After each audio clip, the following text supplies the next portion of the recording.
গাজায় যুদ্ধবিরতি কার্যকরের তৃতীয় দিনে ফের উত্তেজনা। হামাসের বিরুদ্ধে ইসরায়েলি বাহিনীদের সাহায্যকারী ফিলিস্তিনিদের হত্যার অভিযোগ। নিজের সামাজিক মাধ্যম ট্রুথ সোশ্যালে এক পোস্টে মার্কিন প্রেসিডেন্ট ডোনাল্ড ট্রাম্প জানিয়েছেন, হামাস গাজায় মানুষ হত্যা করলে গাজার ভেতরে প্রবেশ করে তাদেরও হত্যা করা হবে। তিনি নির্দেশ দেওয়ার সাথে সাথে ইসরায়েলি বাহিনী হামলা চালাতে শুরু করবে বলে জানান Trump. That wasn't the deal that was made, and we'll see what happens. It's calmed down. It's a tough neighborhood. We know that. We have a commitment from them, and I assume they're going to honor that commitment. I hope they do.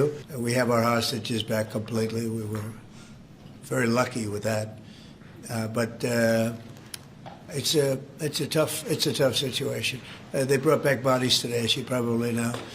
But they also said they're going to behave. We're going to find out if they behave. If they behave good, if they don't behave, we'll take care of it. নতুন করে হামলা শুরু হলে তাতে মার্কিন সেনারা সরাসরি যোগ দেবে না বলেও জানান তিনি। আর গাজায় মানুষ হত্যার অভিযোগের কোনো প্রতিক্রিয়া জানায়নি হামাস। অভিযোগের জবাব না দিলেও ইসরায়েলের বিরুদ্ধে একই পাল্টা অভিযোগ করেছে হামাস। ইসরায়েল যুদ্ধবিরতি কার্যকরের পরেও গাজায় বেসামরিক নাগরিকদের হত্যা করছে বলে অভিযোগ তাদের। এর আগে একই অভিযোগ করে জাতিসংঘের একটি সংগঠনও। তবে হামাসের মতো এই অভিযোগেরও কোনো জবাব দেয়নি তেল আবিব।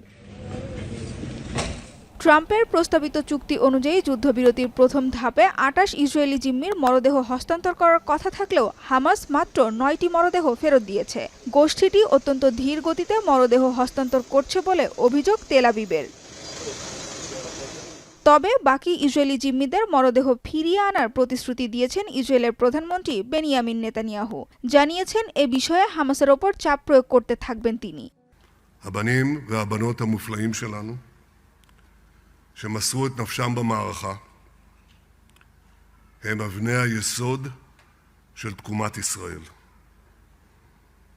יהודים, דרוזים, נוצרים, מוסלמים, בדואים, צ'רקסים.